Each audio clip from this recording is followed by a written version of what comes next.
Good morning and welcome to this next panel on Innovating Security, a discussion on the intersection of cybersecurity, blockchain, cloud, and biometrics. I also want to extend a good afternoon, good evening to viewers outside of Australia, and thank you all for tuning in. Now, before I start, I would like to acknowledge the traditional owners of the land on which we're meeting on today. For me, it's the Gadigal people of the Eora Nation, and I pay my respects to the elders past, present, and emerging. Joining me today, I've got four very accomplished experts. I'll give a brief introduction on all four of them. To start, I've got Ben King. Ben currently leads the app modernization team for Google Cloud in APAC. He's a previous founder, a startup founder, currently enjoys angel investing, advising startups of all spectrums. He also has an MBA specializing in computing, and is only a few hours away from a private pilot's license. We also have Paul Kang. He's the co-founder and director of global award-winning Entersoft, a leading blockchain, fintech, cybersecurity company. With a team of elite, ethical hackers, Entersoft brings an offensive approach in securing digital assets. Paul sits on the Cybersecurity Risk Committee for the Singapore Fintech Association, co-chair of Fintech Australia's Cyber Working Group, and part of the Enterprise Ethereum Alliance's DeFi Risk Assessment Management Accounting Working Group. Next, Adam Durbin. Adam's the CEO of the cyber team at Mantel Group, one of the fastest growing and leading IT services business in the country. Adam has extensive experience and expertise in cloud security, having co-founded CMD Solutions, a two-time Australian AWS Consulting Partner of the Year, and most technically certified AWS consultancy in Australia. His focus at Mantel Group is to build out the cybersecurity business within the group, and is passionate about delivering cutting-edge solutions that help organizations stay ahead of evolving cyber threats. And last but not least, we have Malka Halgamuge. She's the senior lecturer in cybersecurity at RMIT University and the chair of the IEEE Computational Intelligence Society Victorian section. From 2007 to 21, Malka worked as a researcher at the Department of Electrical and Electronic Engineering, University of Melbourne, where she obtained a PhD in the same department. She was awarded prestigious fellowships to work at Lund University in Sweden, UCLA in Los Angeles, and the Chinese Academy of Sciences in Beijing, amongst others. Please join me in welcoming the four of you to the panel. Now, I notice I think Paul is not here, so we'll just kind of start with those three, and Paul can join us when he logs on. To start off, let's start with a broad question to set the scene. If we look at cybersecurity, it's such a broad and important topic, especially as technology in all shapes and forms advances. Now, to the three of you, what are the main threats that cybersecurity faces today, based on what you've seen in your line of work? I see Ben's unmuted.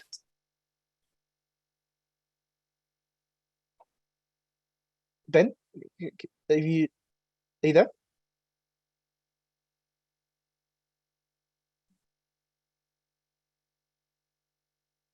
No, there's just some audio challenges. If can't hear you, Ben. Yep. While Ben's going through that, could I maybe pass it over to Adam? Excellent. Thanks, Charlie. Can you hear me okay? Yes, thank you. Perfect. Thanks for having me. So I guess for me, the real big threat in the market today is around the pace of change. So customers are really struggling to keep up with that pace of change. Software's been delivered faster than ever before. We're seeing more features being released intraday, new applications and services being released all the time. You combine that pace of change with the rising attack surface across both the number of attackers, the attack vectors people are using, and vulnerabilities that are known in market. You combine all of that together and really start to have a big threat of, for security teams specifically, in keeping up with that pace of change. How do we make sure that we're, always looking after that environment? And that's probably the biggest threat I see across the market today. No, thank you for sharing. I think my audio is good. There we go. You're back, Ben. Yes. Can hear you. Sorry, Zoom had chosen the wrong device. You're right. A lot of what we see at Google Cloud is people getting cloud credentials for the purposes of crypto mining. So that's probably the most common thing I see out there. Most of that comes from people accidentally leaking credentials. So a developer has a service account key and pushes it to a public GitHub repository. That's the majority of the stuff that we see. I actually used to do a demo where I would purposefully push a service account key to a GitHub repository. And I did this for a few venture capital days and a few security conferences, and I was seeing compute engine instances be spun up with crypto mining in between 1 and 3 minutes. So like incredibly fast speed to attack. So that's probably our main thing. There's obviously other people out there doing more sophisticated thing, like specifically targeting people with attempts at ransomware and that kind of stuff, but it's much less common than the scripts that are just running over GitHub. Wow, thanks for sharing. And obviously over to you as well, Malka. Any thoughts? Yeah, I think Adam and Ben mentioned most of the key things. And also on top of that, insider threats come from employees, contractors, who are the trusted people who have access to sensitive data in your organization. So that also insider threats can come from different forms, like a data theft or system damage, accidental release of sensitive information. So those are the things, and the ransomware also, I see it is more dangerous. No, thank you all for sharing. Just to unpack some of those key sentiments that the three of you shared a little bit more, I picked up things around, the financial elements of crime and obviously cloud into the context of cybersecurity. So I'll throw it over to, maybe I'll start with Adam on this one, and any of the three of you can join around the benefits, especially organizations, about migrating critical financial applications to the cloud in terms of improving cybersecurity. Any thoughts on that? Maybe I'll start with Adam on this one. Yeah, perfect. For me, I've been doing this for quite a long time now. So worked with financial services customers right from the first workloads hitting the Sydney region, many, many years ago, right to today. And a lot of my conversations started early on with convincing customers that cloud could be as secure as an on-premise environment, or how they could achieve even better security. Fast forward to today, and that conversation's completely reversed. A lot of customers are now looking at cloud as a way to uplift their security profile. If we dig into sort of why that is, cloud gives a programmatic access to all of the data around their systems. So they're able to now pull data at scale across, network data across the network, as well as the configuration of their systems at a scale they could never achieve before. You combine that with some of the next gen security services coming into market as well, all integrating with these cloud providers and giving even better visibility and transparency into things like vulnerability management with offline snapshots through your CNAP providers and container security.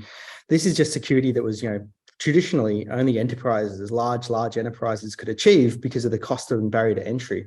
Now cloud's kind of commoditized that down to everyone can achieve this level of security.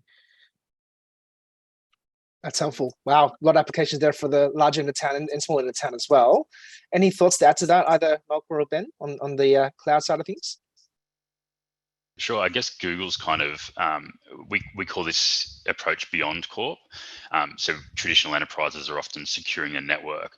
So it's kind of like an egg having a strong eggshell, but as soon as you get past that, there are perimeter firewalls, the insides, the soft underbelly, and there's limited security. So beyond corp's kind of a way of securing these things where we're not trusting the source, so the network, the internal network typically, and making sure that every single access to any service must be authenticated, encrypted, and authorized. I might pop the link in the chat if we can share that. Just it's good, some good reading there, and it's not Google specific, so it can be applied to anything, which is what Adam, I'm sure, helps implement to many financial services customers. Thank you. Any other thoughts? Otherwise, I'll move on to kind of Malka, any additional thoughts to that, or we'll move on to the next one? I think both of them covered almost everything. Sounds good. No, thank you. I do want to change the tone a little bit and just focus on some of the other elements that we've covered in this panel around biometrics. And I'll just kind of maybe go over to Ben to build on your point on this one. Biometric authentication. Any thoughts on what role that can play in enhancing cybersecurity? Yeah, I think it comes back to multi-factor authentication, and we've been harping on about that for long enough now that everyone's kind of implemented it. But most people are using SMS, which in Australia you can walk into your local phone store, and if you can convince someone that you own the number, I can take Charlie's number and then get your SMS code, and if I have your password, and I can get into all of your things. Google use these. I'm probably getting blurred out, but it's a USB device. Yeah, and I can see I have that. to touch it. Yeah. So for anyone, if someone had access to my laptop without this device, they wouldn't be able to get access. And these are much more secure than that. So taking this even easier. And I think that's easier than SMS. With SMS, I have to read the SMS and type it in. This, I just touch on my laptop and it authenticates me. Biometrics, I think, is the next phase of this. So you always have your fingerprint with you, your face with you, and your voice. So using those things, I think the downside of this is that all of these things have been spoofed. We've seen videos on TikTok or YouTube of someone having a photo and using it to unlock an iPhone, and then they've gone to like 3D. So it's using like a radar or a LiDAR to test the depth of your nose from your cheek. But then people are printing 3D masks and opening iPhones with these things, and fingerprints as well can be spoofed. So I think there's still some work there. If someone has a good way of solving that, maybe combining voice prints, Face ID and fingerprint, it'll obviously get a little bit stronger. Android actually has some documentation published on this and how different levels of authentication is trusted. So I might share that link as well, which is kind of interesting for anyone who really wants to nerd out on the details. That'd be helpful. Thank you. And I do recognize some of the USBs. I mean, I do notice that I personally use some of that for the banking applications. I won't mention which bank, but that certainly rings a bell. It's a different color, but I certainly see that as well. Would be curious, actually, I'll be looking at some of the links later on, because as you said, I mean, whether it be TikTok or even movies, you do see the specific biometric, authentication, spy movies especially. Certainly be curious to see if there's any best practice or any ways to enhance that security. So thanks for sharing. If you can solve it and you have a company, I'd be willing to invest, Charlie. Well, we'll keep that in mind. I think this is recorded, so we might hold you to that, Ben. Thanks for that. I'll let's kind of, any other thoughts before I move on? I'll just make sure everyone's got a chance to speak. I think Ben's covered it pretty well. Awesome, thank you. So I'll kind of now shift back to kind of, I mean, we're at a Blockchain Australia summit, so I kind of have to drill down a little bit on blockchain. So I'll start with Malka on this question around blockchain technology and cybersecurity, and what have you seen in your line of work and how blockchain technology can improve cybersecurity measures? Thanks, Charlie. I will explain you using this one, using the key features of blockchain technology: decentralization, immutability, and transparency. So when we consider decentralization, so blockchain technology enables decentralization data storage. So if data kept in a centralized location, then they are vulnerable to cyber attacks. Instead, data is stored in the distributed network nodes or network computers, making it more difficult to attackers to compromise data. The other feature is the immutability. So once the data has been uploaded to blockchain, it cannot be edited or removed. So this makes data tamper resistant and guarantee its integrity. And the other feature is the transparency. So the feature enables the transparent and auditable transaction. So all the participants can view the transaction data. So this can assist in involving fraud and improve the transparency. So this is especially very important feature for supply chain management. And the other feature is the smart contracts. So smart contracts are self-executing contracts that can be programmed to execute automatically when the certain condition is met. So smart contracts can be used to automate many security processes, such as access control and identity management. Even you can include policies, laws, and regulations, and then we can automate it. And the other part is the integrity of the data. The blockchain technology may be used in the tamper-proof logs of events. So this is very helpful for auditing and compliance operations. And also, our blockchain use employs the sophisticated encryption method to prevent illegal data access. So generally, blockchain technology has the true potential to enhance the cybersecurity by enhancing these key features of decentralization, immutability, transparency, and automation using smart contracts. So therefore, we could use, there are some, on the other hand, that could be some challenge in the implementation phase. However, this is a long-term investment. Thank you for sharing. There's a lot of long-term investments I'm hearing here, blockchain, biometrics, and obviously cloud as well. Any other thoughts to the blockchain stuff? Thank you for sharing, Malka. There's a lot to unpack there with the blockchain side of things. Any thoughts from Adam or Ben to add? Okay. No, that's helpful. I mean, so just to maybe then unpack that a little bit more, Malka, I think you've mentioned a lot around the positives and what blockchain can do in the context of cybersecurity. So for companies out there, what are the challenges? What are some downsides? Why isn't everyone jumping on this right now if it's such a great thing to implement? Yeah, the challenges is one is the complexity of because the complexity is the number one challenge I would say in the blockchain, because they need to invest significant time and resources to understand how it works and how implement it effectively. The other part could be the integration. The blockchain technology in the cybersecurity framework can be challenging part as well. So perhaps companies could need to restructure their processes and systems to ensure that blockchain technology can be integrated smoothly. The other part is the scalability. The blockchain technology can slow and many resources, especially when data comes from very fast, like Internet of Things. So because we need to process it very fast. And the other one is the regulation. The legal environment around blockchain technology is still evolving. So companies that use blockchain-based security system may have to deal with that some kind of uncertainty. And the adoption also, because still not using blockchain technology except the outside of the cryptocurrency world. And the risk management, because blockchain technology is not 100% secure, immune to cyber attacks. For example, 51% attack, consensus attack, blockchain mining attack, maybe Sybil attack, distributed denial of service attack. There are certain challenges over there as well. And on the other hand, immutability is one of the key features of the blockchain. That's the beauty, one of the beauty. That means you cannot, once you save it, whatever the data in your blockchain, no one can change it. Even if you want to change it, you cannot do that. However, this sometimes poses problem because, for example, let's say incorrect or fraudulent data is placed in blockchain, it cannot be edited or deleted. So this may result in inaccurate or untrustworthy data. I think those are the key points I can think of. That's really helpful. Thank you. And obviously, it's good to talk about both the positives and also the current areas of improvement on all the technology fronts, which is kind of where I want to maybe unpack a little bit more with all three of you in terms of what you've seen around. So we've gone through a lot of conceptual elements with each of those, I guess, technologies.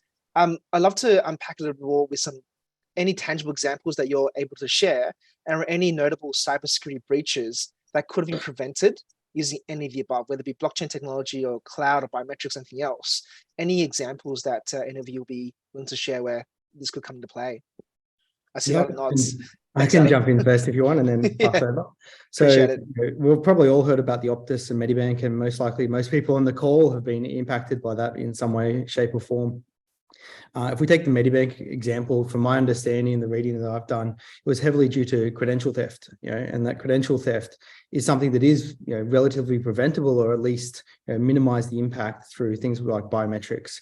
So multi-factor authentication is one of the key ways that you can sort of block at least a single user or human user-based access without that second line of authentication.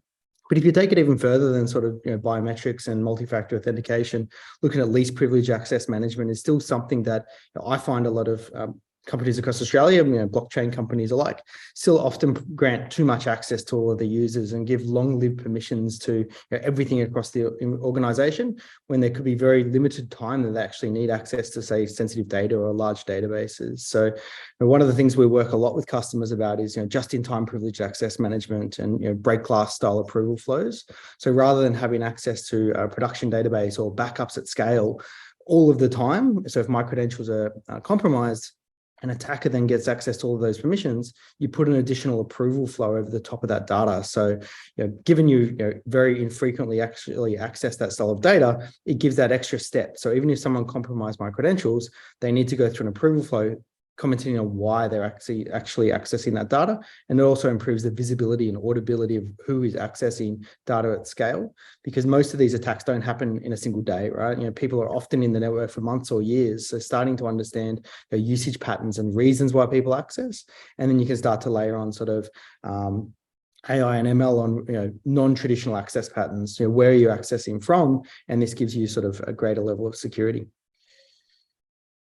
Oh, thanks for that. That's and obviously that's a very notable one that's quite close to home for many of us in the course. And thank you for sharing that. And over to Ben or Malka, any thoughts? Yeah, sure. I've got another link to share. I think I'm sharing a ton of links today.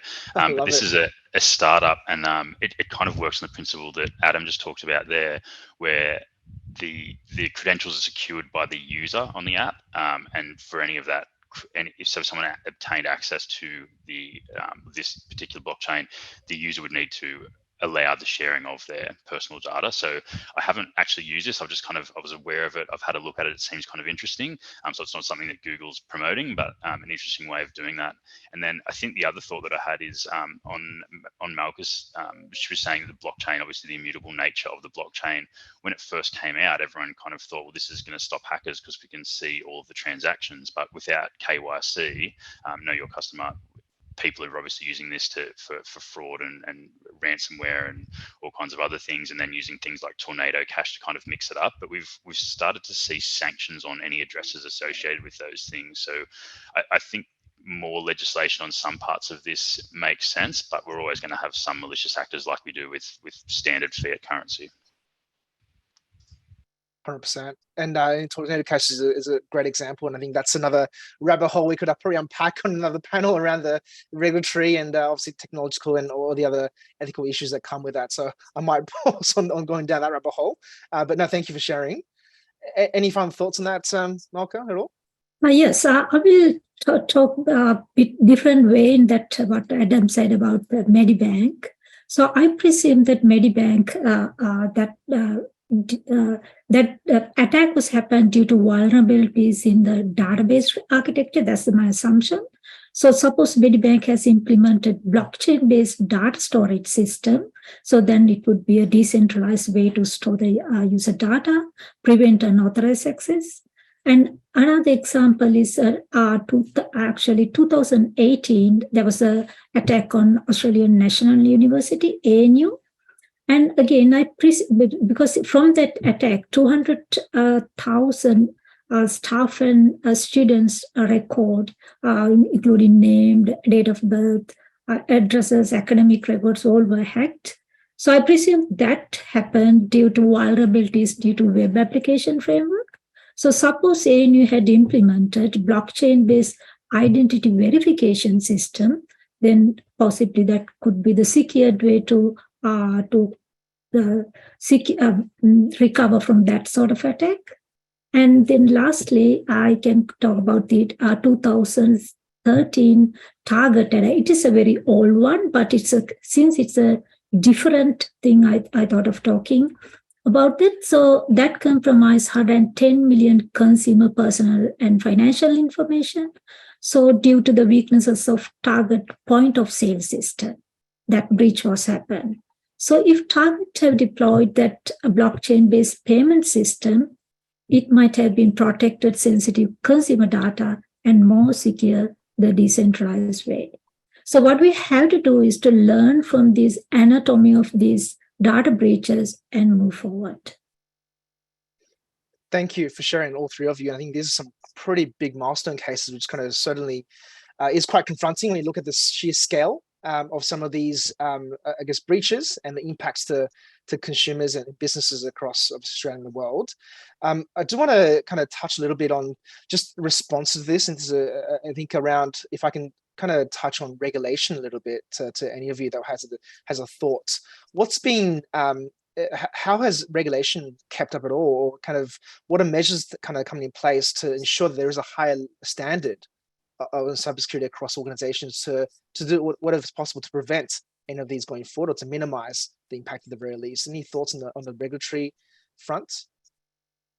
I can talk more from a cloud and maybe an APRA point of view, Australian's kind of prudential body around financial. So as I said before, I've worked on the very first material workload migration to cloud back in sort of 2014, then up to the first extreme inherent risk workload to AWS in a few years back. So good experience, I guess, in working with, what does the regulator expect? And the good thing I have seen is the maturity is evolving around what good security looks like. And now the regulators are starting to be a little bit more prescriptive around what they expect from a customer when moving sort of critical and financial systems. And, blockchain will fall into this over time, that making sure that they meet certain standards, not being fully prescriptive, but at least customers understanding their risk and making sure they've got mitigating controls in place for all of the risks that they have. So I see the regulators are evolving, but it is just like before, the pace of change is large. So even regulators are struggling to keep up with that sort of what does new and emerging technology look like in a regulated world.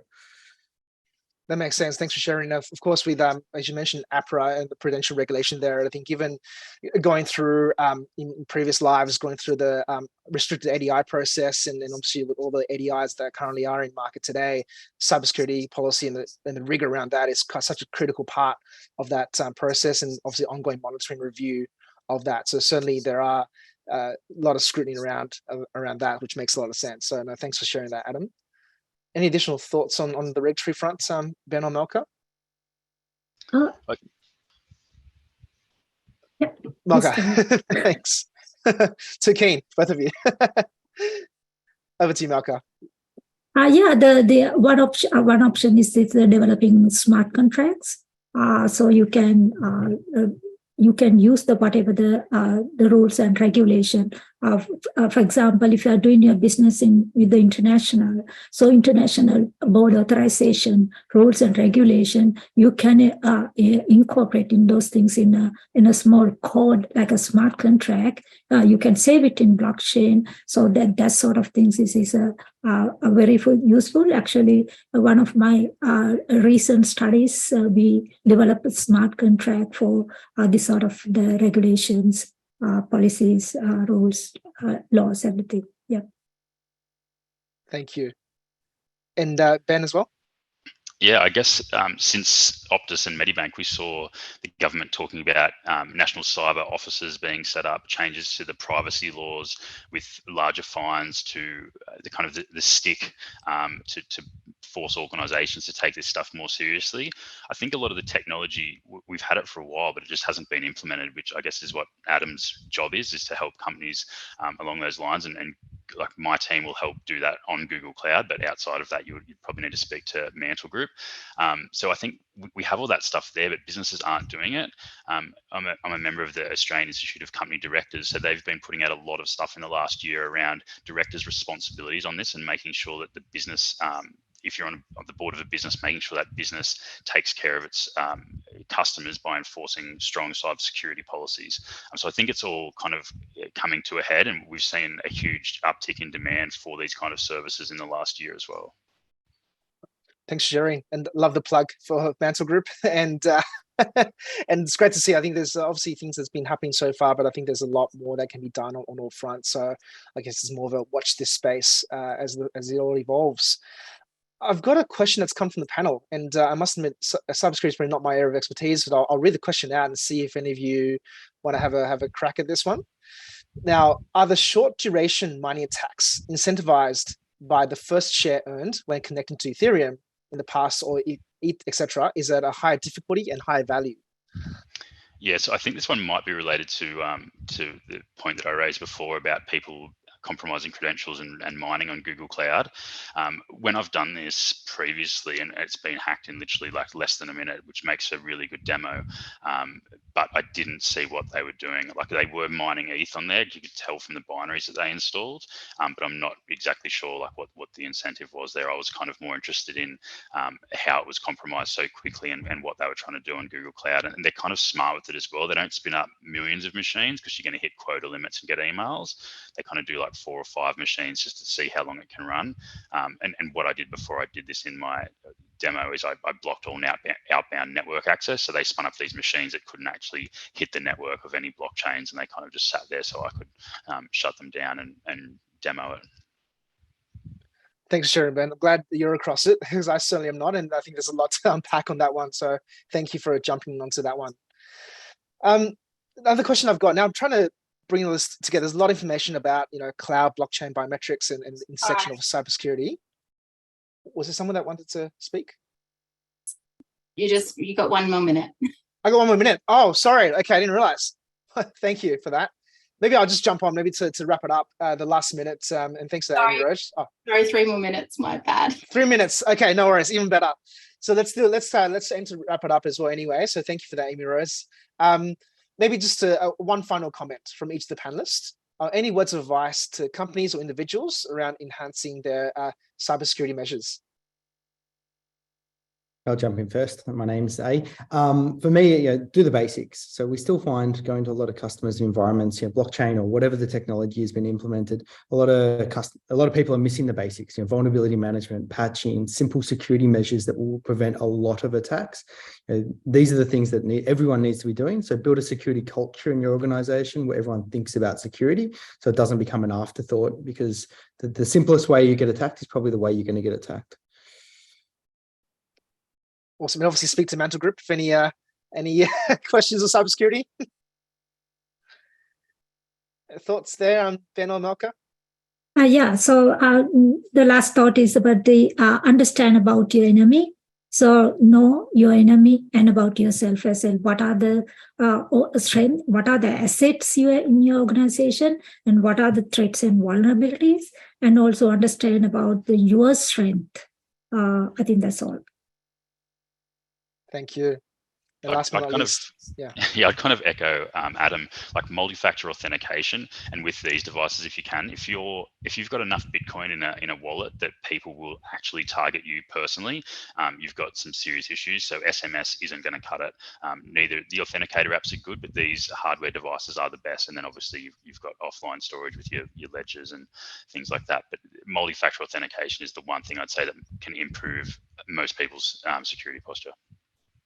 Perfect. And what a great way to round it up with some practical tips for the individuals and companies, both in Australia and around the world. So, so I think we're out of time. So thank you. This brings us to a close, and thank you to the three of you for such an informative discussion.